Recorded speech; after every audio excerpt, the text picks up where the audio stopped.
Hey everyone, this is LJ from Cryptid Safari. I'm on here tonight with my good friend, research partner. Go ahead and introduce yourself. This is Chuck from OK Chasing the Beast. You know, we've been researching together for a long time, quite a few years. We decided to get together and bring y'all some great content. So here we go tonight. Let's Well, find I'm out. excited about it, LJ. Man, Yeah, we've me too. we've done a lot of things together, and got quite a few stories. And I think this is going to be a really good show. We've got some ideas, and you've got some ideas, and we're going to throw them all together and see what we can come up with. So Yeah, good to be back on the air. yeah, it's good. I started this channel, a couple of years ago, and life took a turn in the wrong way, and I had to back away from it for a while. But had to back away from everything for a while. But we've gotten back into it. What we want to talk about tonight is the week-long trip we did down in southeastern Oklahoma. Well, we wound up. How many days we spend down there, Chuck? Let's see. We got there, I believe, on was it Sunday?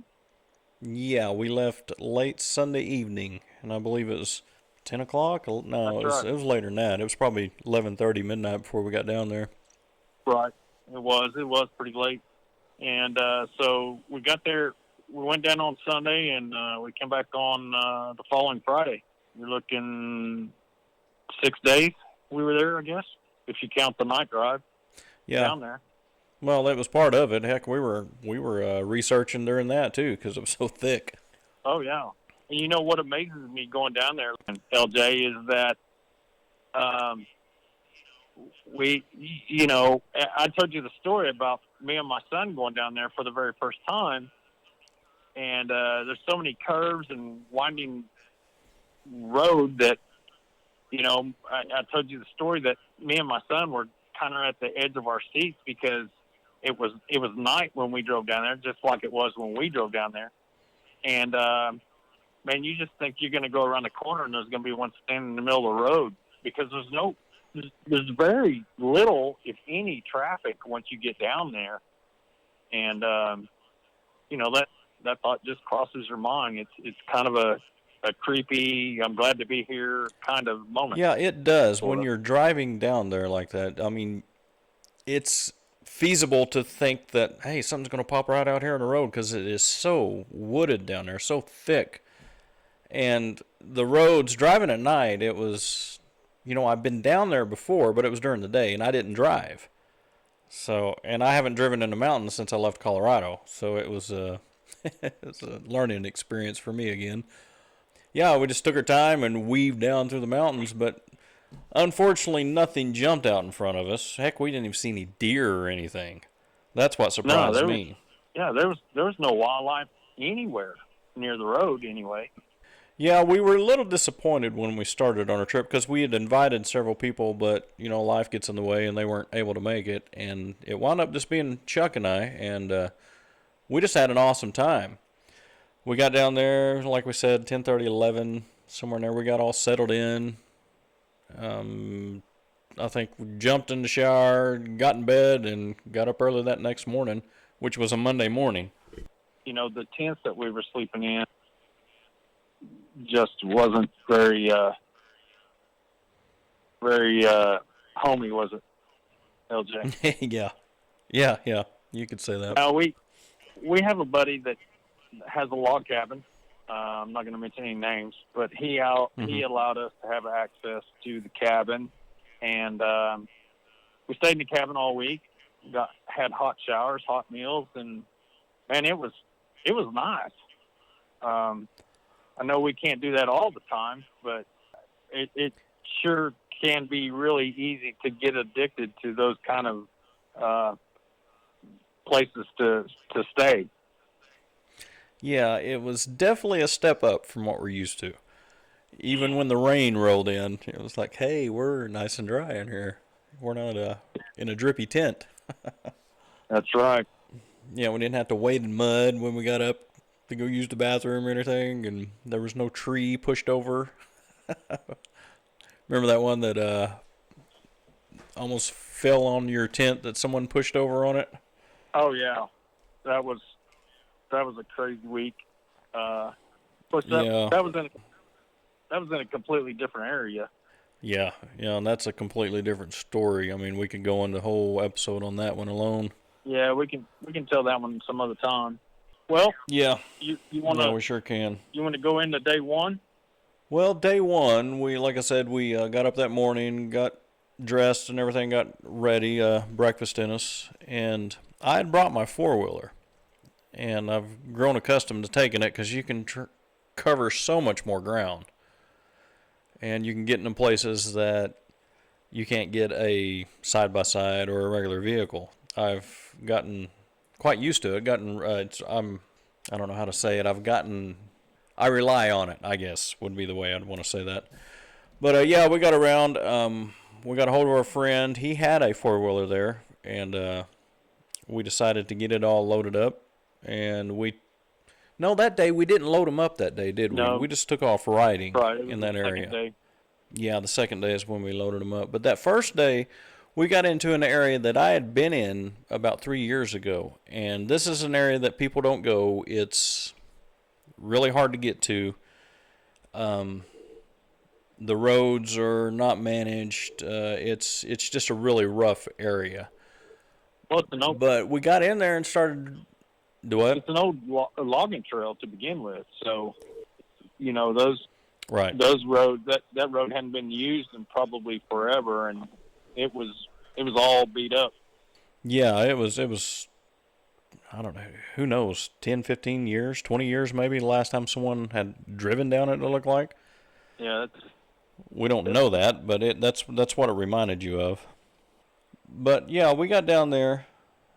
Just started taking our time. There's a creek that runs down there, and we got to looking around on the creek for anything, artifacts, whatnot, because we're kind of interested in stuff like that too. But we didn't really find anything.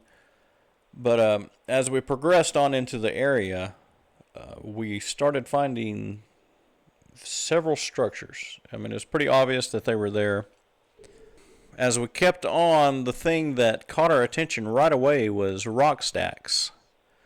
And I don't know, how many rock stacks did we come across that day? There were several. yeah. I think there was like 3, maybe 4. I think in that area. Now, I'd mentioned that I'd been down there about 3 years earlier, and I'd found 2 rock stacks while I was down there that time. And the rock stacks you find down there, I've never found any more than 4 high. I know we noticed something that we'd never noticed before. Every rock stack we found was at the head of a trail. Every one of them. We actually found one rock stack that the rocks weren't stacked on top of each other. They were stacked side by side, but it was still 4 rocks. We found several 2 stacks, not ever any 3 that I remember, but it was either 2 or 4. That's all we would ever find. Right. And where some of these stacks were, like we had just said, these roads have not been traversed in years. I don't know why anyone would want to fake that, why they would even think it was a good idea to do it, why they would even do it, because it makes no logical sense unless they were marking their trails, which is exactly what the rock stacks were, but it wasn't from humans. Right. I guess is.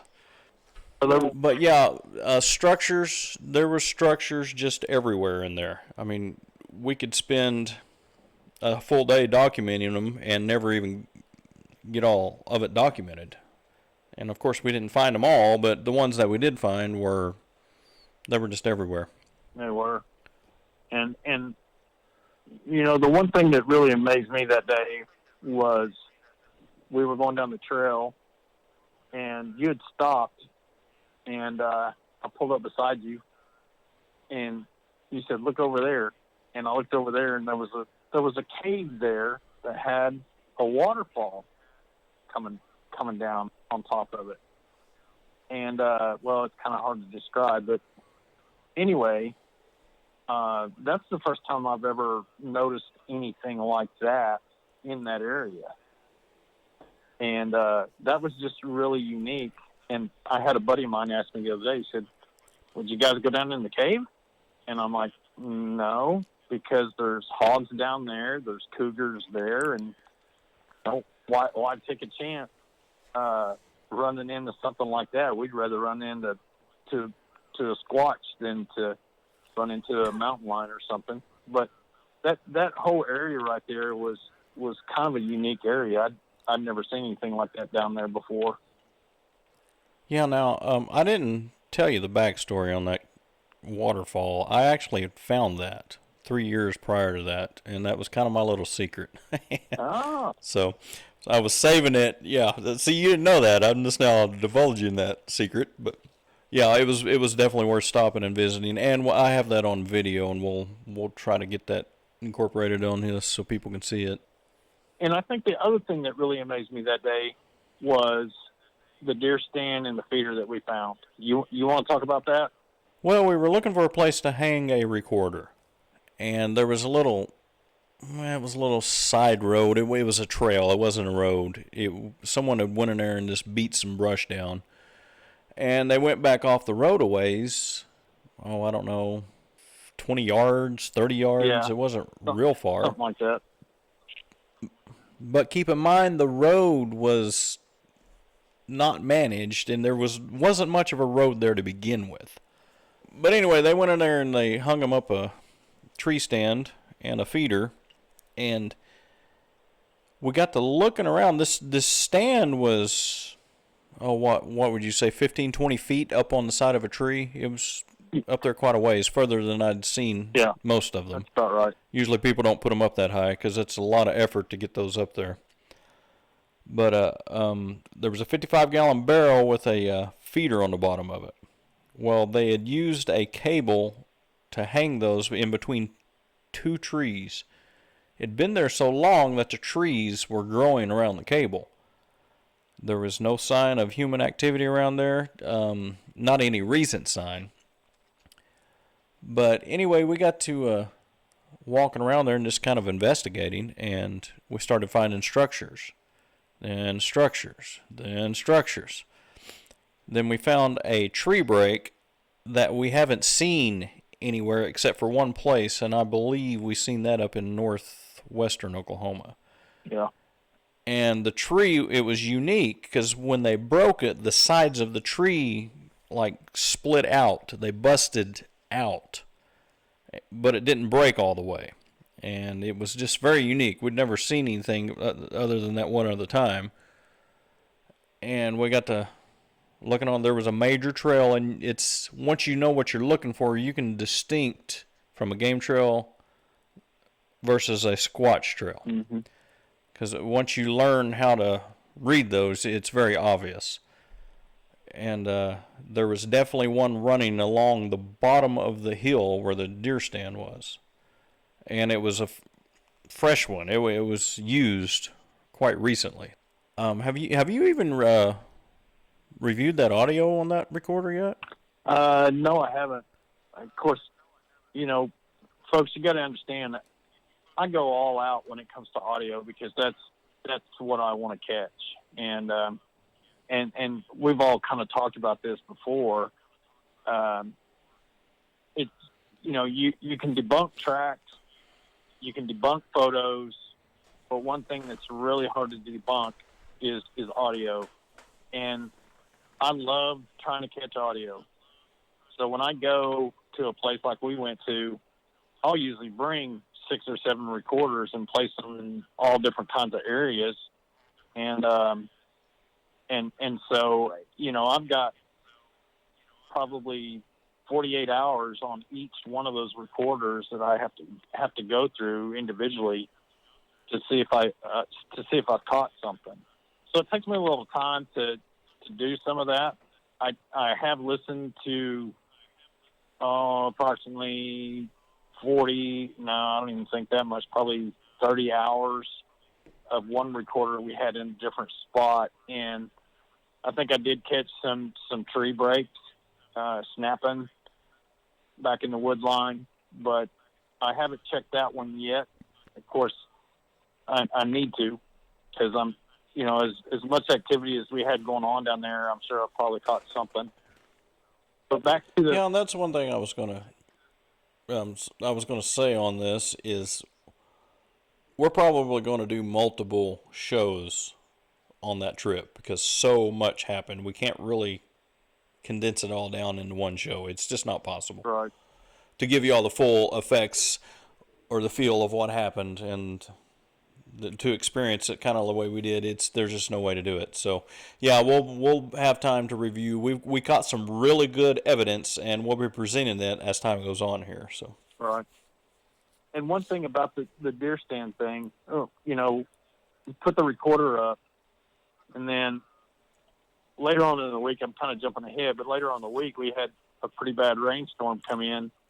And so the next morning, we went in to get that recorder and tell them what you found going down the hill as I was getting the recorder and stuff. was that, man, there's so much happened there. I'm having problems. Was that where I found that print? Yeah, you found the track, and then there was a big tree there that part of the bark had been stripped off about Yeah, that's 2 or right. 3 feet up the tree. Yeah. Yeah, that's right. And we'd seen that down there in other places, but I think that was the first time we'd seen that. Yeah, it was. Like I said, later on we came across others like that, but that was the first one. We're like, what in the world? And at first we were thinking it was a bear. Yeah. And the track, I remember the track now because we'd talked about that because we was like, is that a bear track? And we got to analyzing it, moving leaves and pine needles out of the track. And then it became obvious, no, the heel of a bear is not that narrow. Yeah. And it wasn't a huge track. It was a juvenile, but it was obvious once we cleaned it up a little bit what it was. Now, when we find tracks in that area, and we found several tracks, they're almost impossible to get a good cast. Yep. And that's unfortunate because there's a lot of leaf litter, there's a lot of pine needles, the ground is very soft, and the tracks erode relatively quickly. So if you don't catch them pretty fresh, you're not going to get a good cast out of them, which is unfortunate for us because we had found several, like I said. So. Well, that's kind of like the bark that was on that tree. I mean, we got to looking at that really close, and if it would have been a bear, you would have seen claw marks on the bark, and there was no claw marks there. It had just been pulled apart from that tree. You know, they could have been looking Right. for grubs or something to eat. You just don't know, but that was pretty unusual to find something like that and, you know, find a track just right there by it. Well, and let me describe the tree for the folks so they'll understand what we're talking about. It was a ponderosa pine tree, and it was not dead. And once we got to examining the trunk of the tree where the bark had been stripped away, there were no claw marks. It looked like it was pulled off effortlessly. Yep. I don't know how else to describe it. The bark, we investigated the bark. There was no obvious sign of it being ripped off. I mean, it was like they pulled it off in 2 or 3 big chunks. Yep. So that was very unique. And like I said, we came across that later on another couple of times. Well, what else did we see that day? We found the rock stacks, deer stand, saw the cave for the first time in my behalf. And then was there some other things that I can't remember.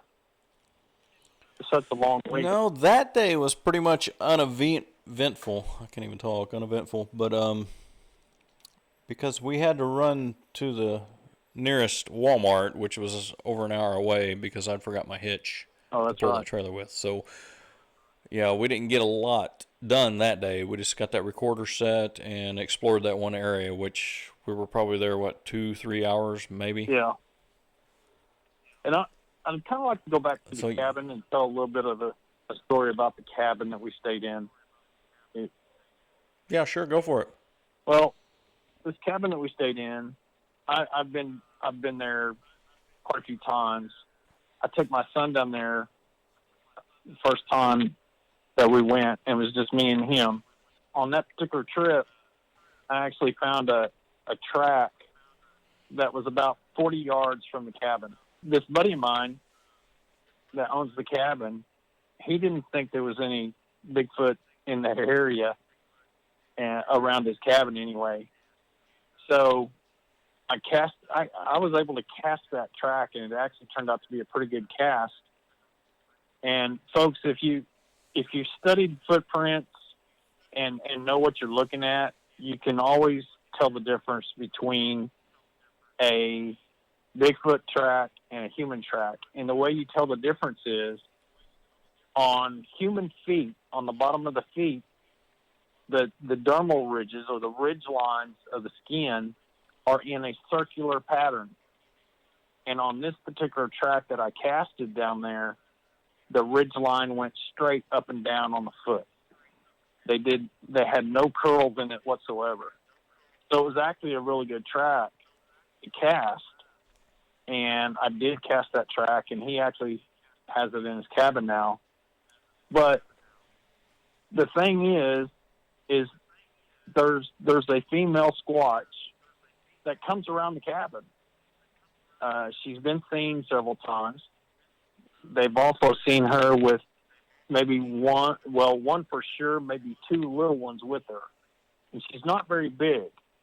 The weekend that me and my son stayed there, I was awakened at about 2 or 3 o'clock in the morning, and I hear the front door handle shaking back and forth. And I was thinking to myself, well, I sure hope I locked that door, which I did. But a couple weeks later, the guy who owns the cabin and a couple guys went down there, and they were doing research down there as well.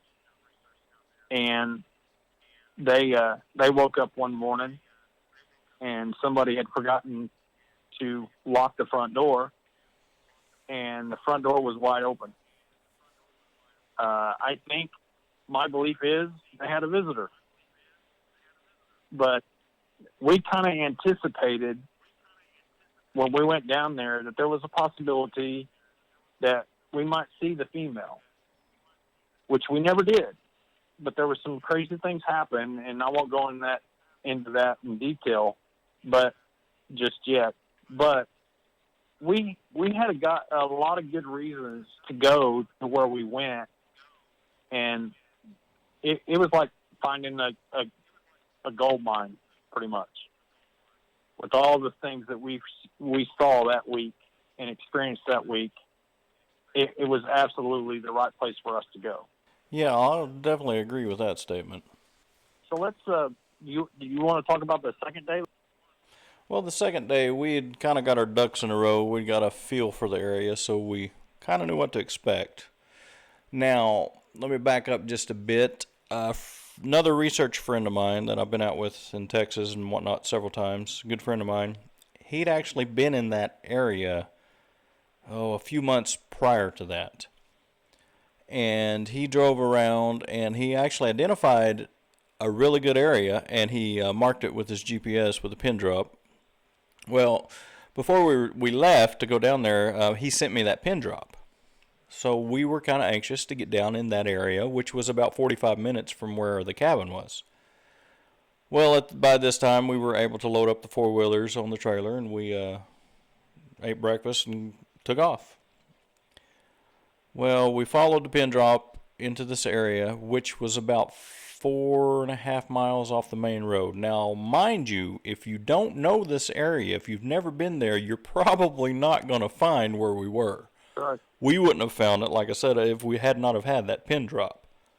So we get there, and as we start driving in, just immediately, we probably, Chuck, 100 yards in, we find a rock stack. Yeah, that's right. A rock stack on the side, and it was a trailhead going through the woods. Exactly. Yeah, and I will make mention of that. Every rock stack we found down there, there was a trail that it was marking. That's exactly right.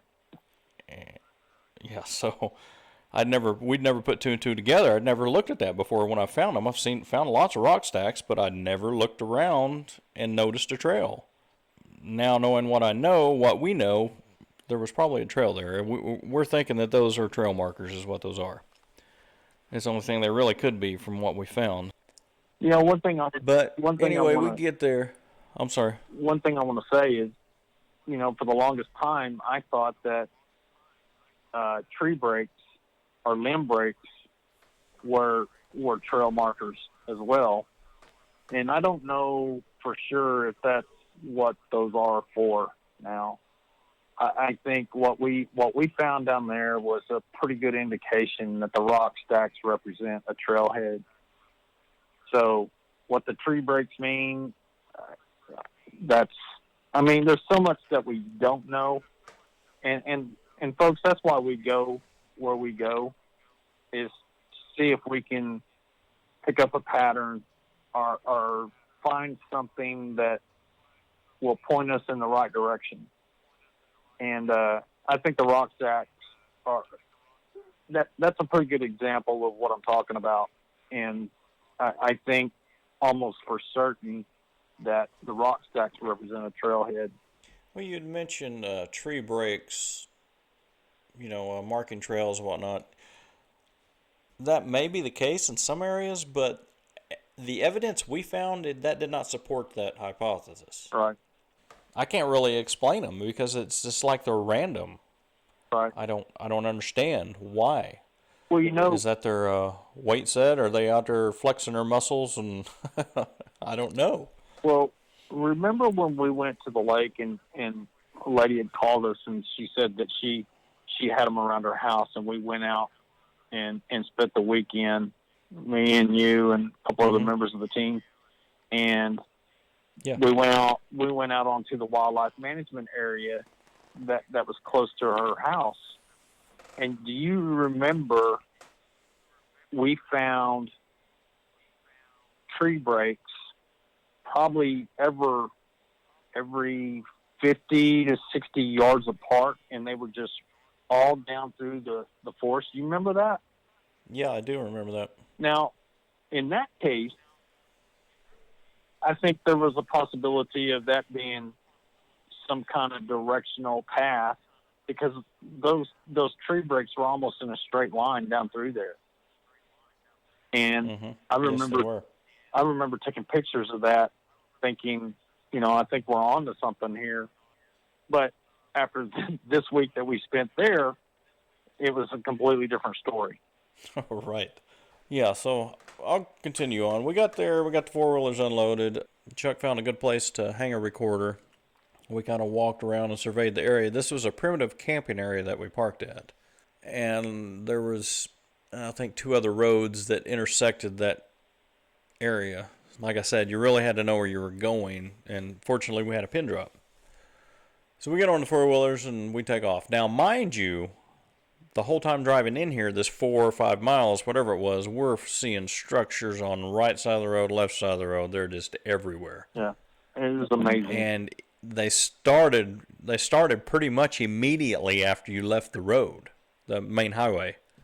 And there was, 1 or 2 houses there on the highway that we saw? Yeah, I think so. It's pretty much a desolate area. Yeah, it's very remote. In fact, I was running low on gas, and we were coming out of there thinking, man, I hope we don't run out of gas, because there ain't no place around here. And we looked, there was no place close by to get gas. So if you go into places like that, just make sure you're fueled up. But anyway, we get on the four-wheelers, we take off.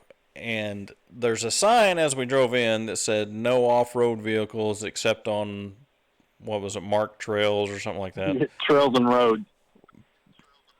Yeah, basically what it was saying was don't go make your own new trails. And once we got in there, we're like, well, that's no problem because the trails are running everywhere. Mm-hmm. So we take off down this one trail, and we're just creeping along down there. And again, there's just structure after break, after just so much stuff. Limb twist, everything. Yeah. Tree twists. We even found a couple of those where a 6-8 inch tree was twisted and bent over. And we're going down, and we're trying to work our way back to a creek that we know is down there because we'd seen it on the satellite view of the map of the area. So we're making our way down there, and like I said, this place is rough. There were several places we had to put our ATVs in low gear and four-wheel drive and just creep along. It was so doggone rough. And it was just, it was a good ride if you're sort of experienced. If you're an amateur rider, you don't want to take off in places like that. We got back in there. I can vouch for that. Several miles.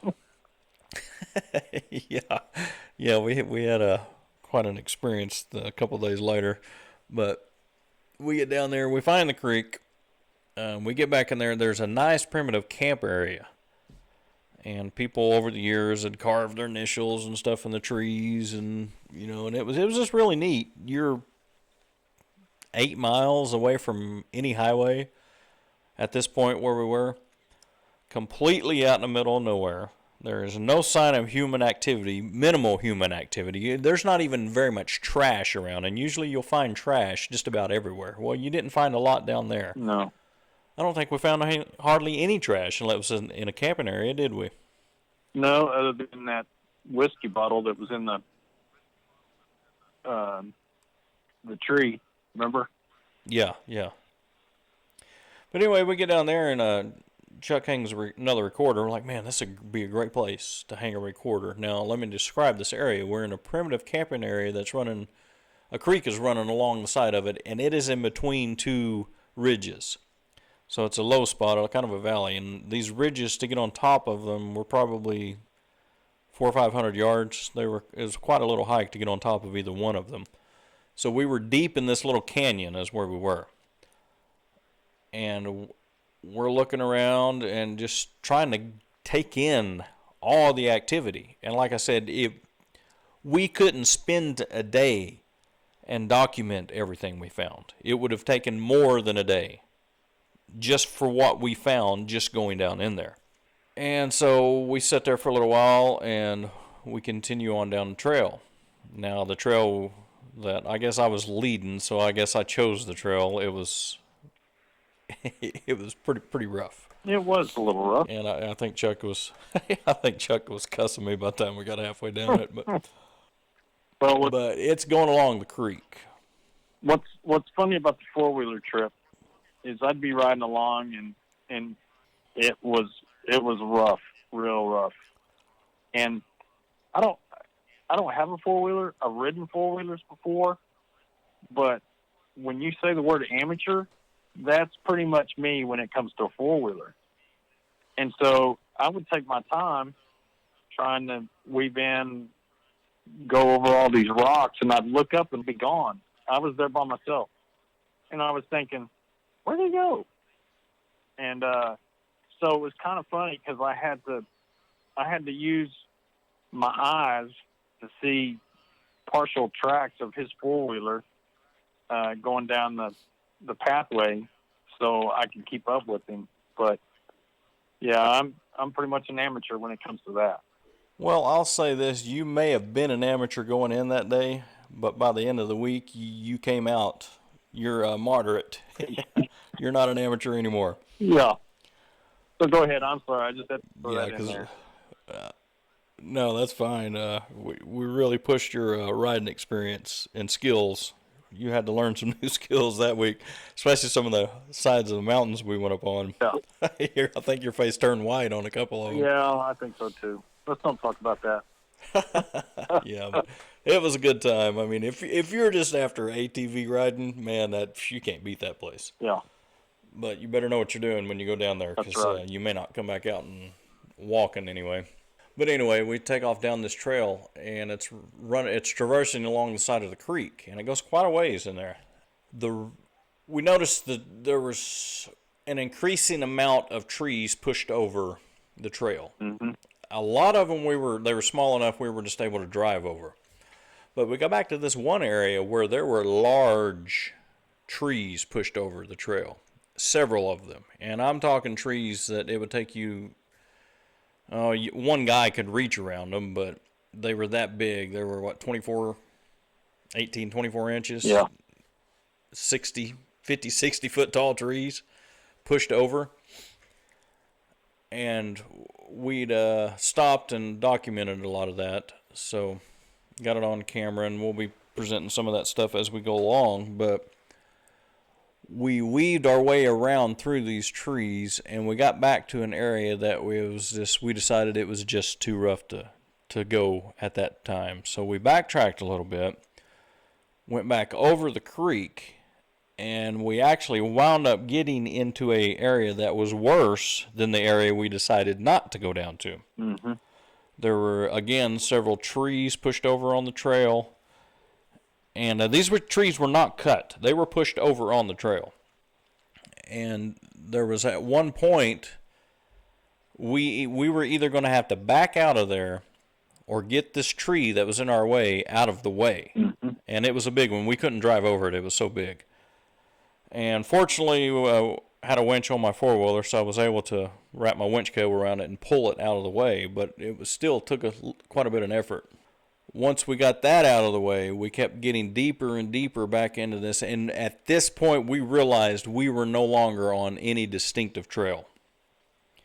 And that's when we pulled over and said, well, we don't really want to make any new trails because it's getting rough anyway. And we want to kind of stick with the regulations. We don't want to mess things up. So we pulled over and did a little bit of filming and there was actually a pretty big swimming hole there on this creek that if it had been warmer, we'd probably jumped in it. It was pretty nice. And again, everywhere we went, we found evidence. Well, so I'll pass it off on to you now, because backing up to the whole log thing,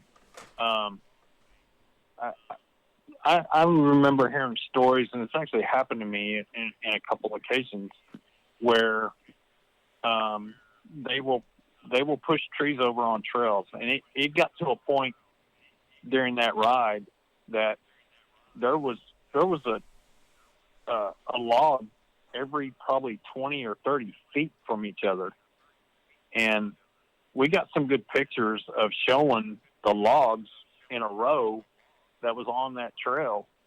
And, like you said, we got to that point where we couldn't go no further. There was no way around, getting around some of these things. And so it was an eye opener to me, because I've had that experience where I've walked down a trail for a couple hours and turned around and got ready to go back to our pickups. As we're walking back toward our pickup, going down this trail, all of a sudden there's a great big log that pushed over the trail that wasn't there before. So sometime between the time that we walked down that trail and turned around and came back, a log was pushed over the trail like, you shouldn't be here. And I think in those kind of circumstances, especially as much as we found where we were at, there had to be a reason why they wanted those trails blocked. And the first thing that came to my mind, and I think you will probably agree with me, is that there was a possibility that we were getting into an area that was either a bedding area or an area where there were young ones. That's the only thing I could think of that prevented us from going in that area. No, I agree, because it did get very thick and very hard. Even on foot, you'd had to get down on your hands and knees and crawl in some of those places. It was so bad. Yeah. I was just going to say, I was going to carry on. So then go ahead. Then we ride back out, the next trail we went on, we went in 5 miles deep, and that's where we found. Well, when we backed out of there, we went back to that place where the big logs, because we decided to go ahead and risk it and going around and go in there a little bit and see. And once we got around all of those big trees, then we started realizing why the big trees were pushed over, because the structures and activity just doubled. Mm-hmm. But that's when, I think that at that point, we had decided to come on back out of there, because we'd been in there quite a while at that time. Yeah. And when we got back to the area where the pickup was loaded, or where the pickup was, we took a a western direction trail, I think, and that's the one that we drove 5 miles in, and we found a pretty unique structure in one spot, and we decided we needed to maybe put an expedition on in that area.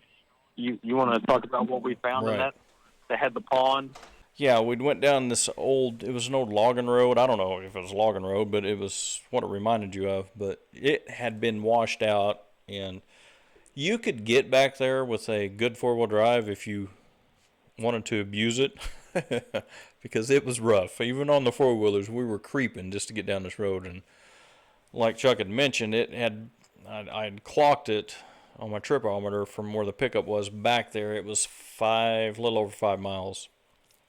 But we make our way back in there, and the thing that drew us to this area, it was kind of a clear area. There was no leaves or anything on the ground, and it was kind of down on a low spot off the main road.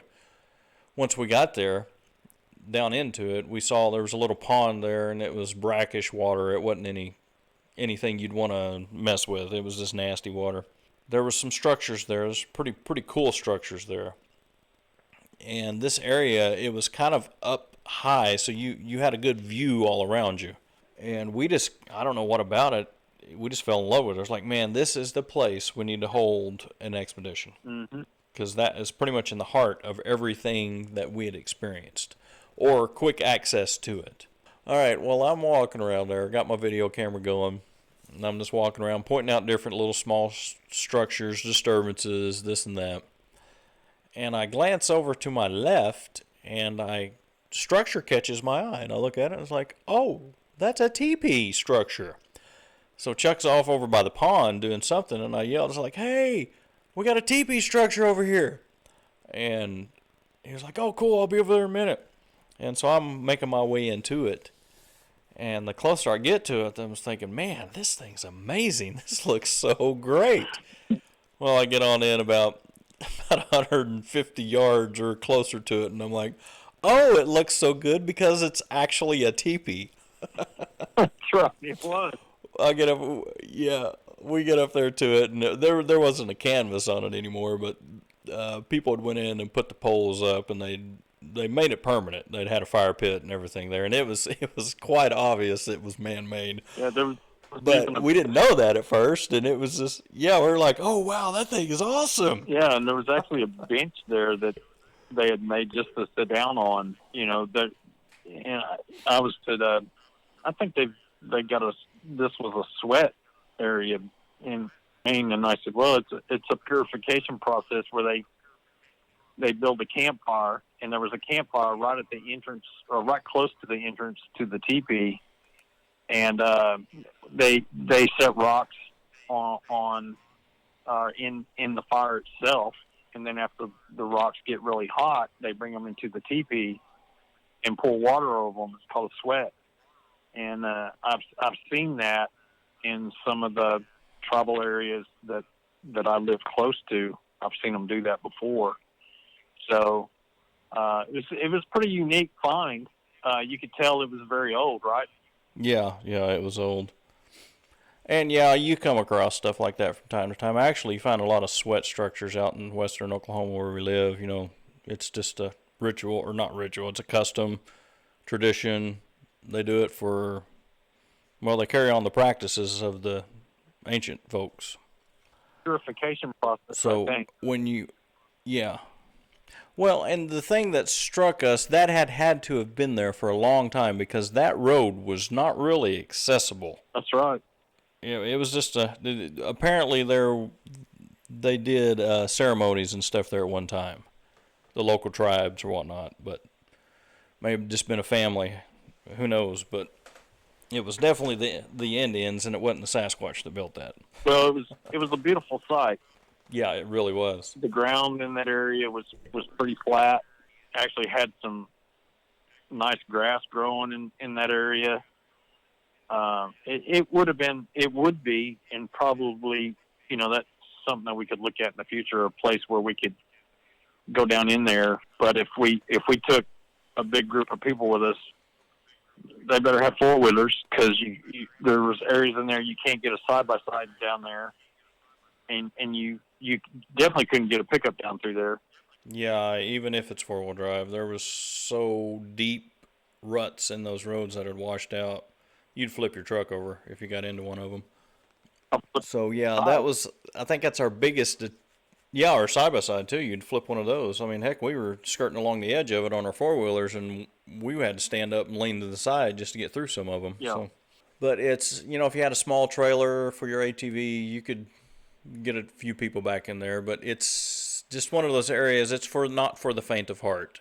If you're not accustomed to roughing it or primitive camping, that would definitely not be a place you'd want to go. Yeah, it's definitely a primitive area. So then So yeah, we checked that area out. Yeah, we went on back to the pickup after that and went back home or back to the cabin. Is that the night that we went up on the ridge line, or was that a different night? No, that was the night. Yeah, we got back and ate dinner, and we decided to go up on that ridge line behind the cabin. You want to talk about that? Well, we got back in there, and let me describe this. There's multiple ridges as you're going back in there that aren't real tall, but there's one main ridge that is 1,000 feet to the top of it. It's quite a ways up there. Mm-hmm.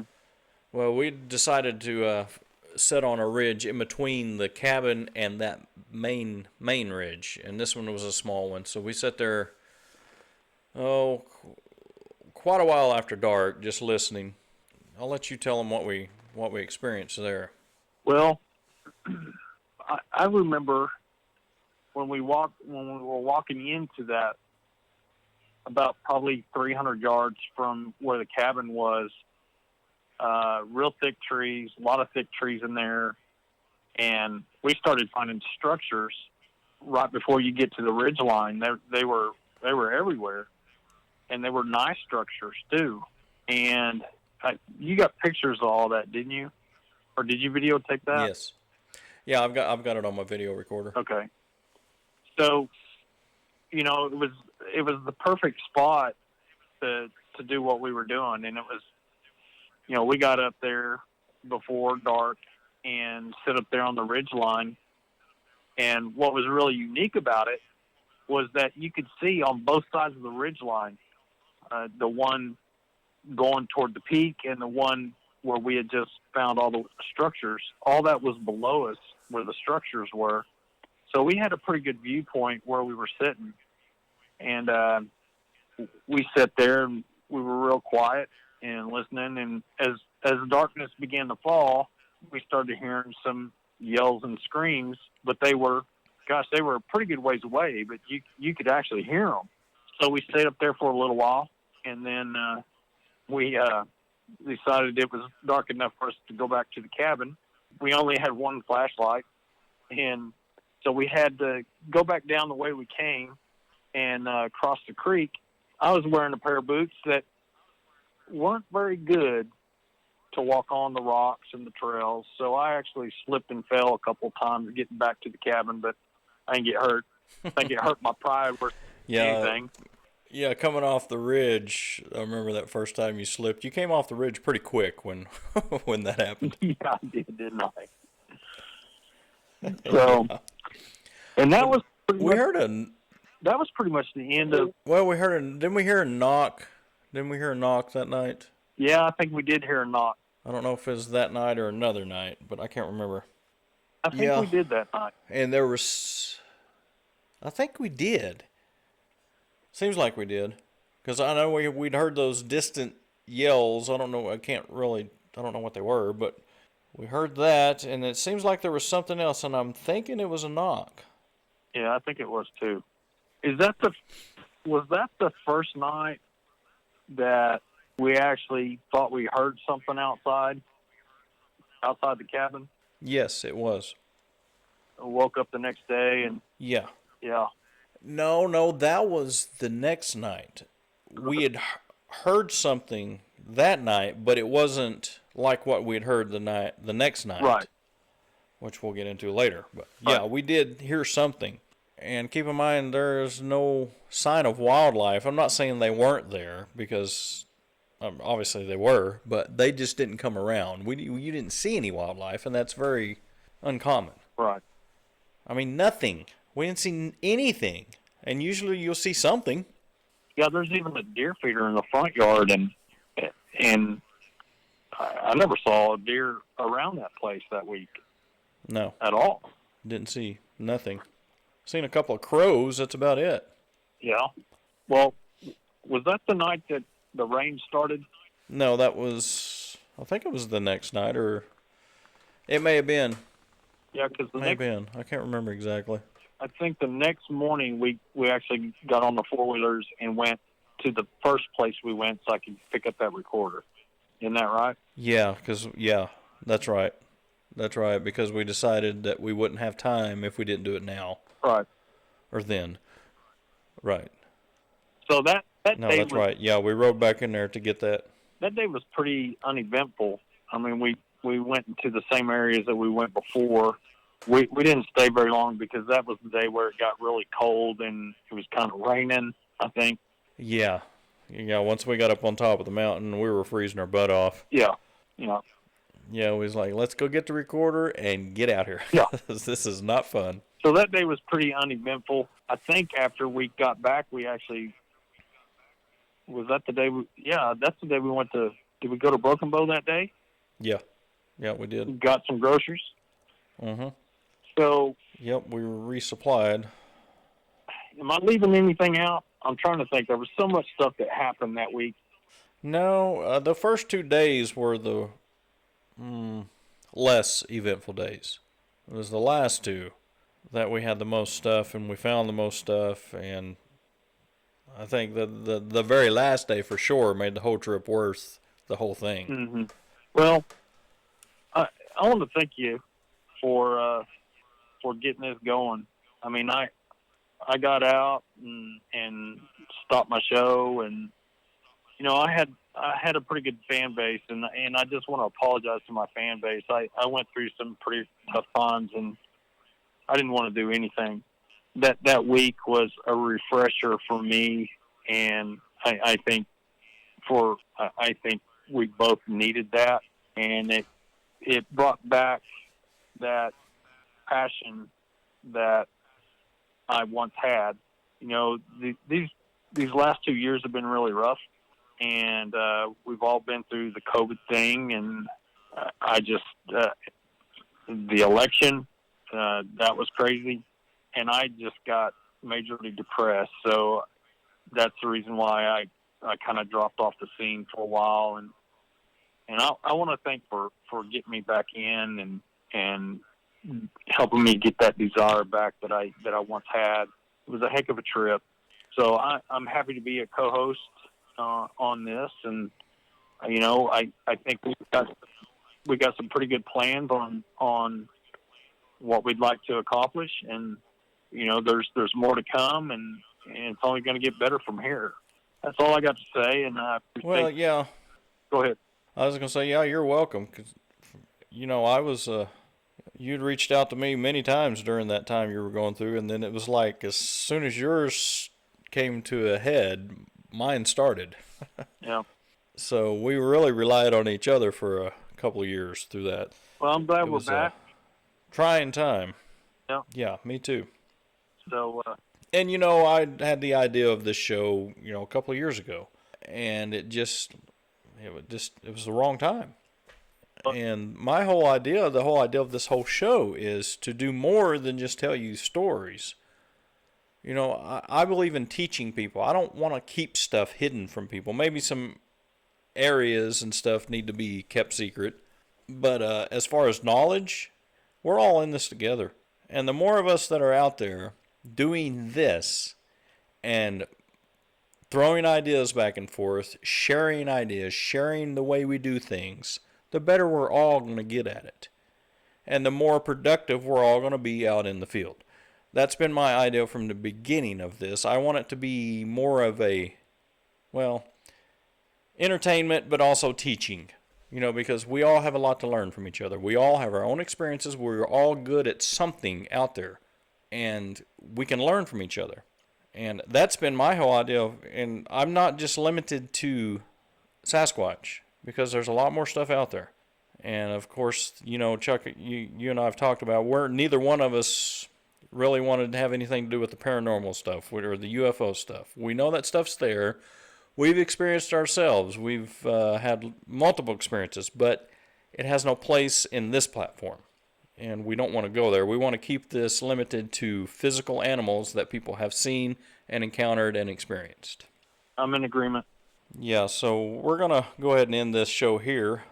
We'll do a part 2, bring you the rest of it. We'll wrap it all up on the next episode.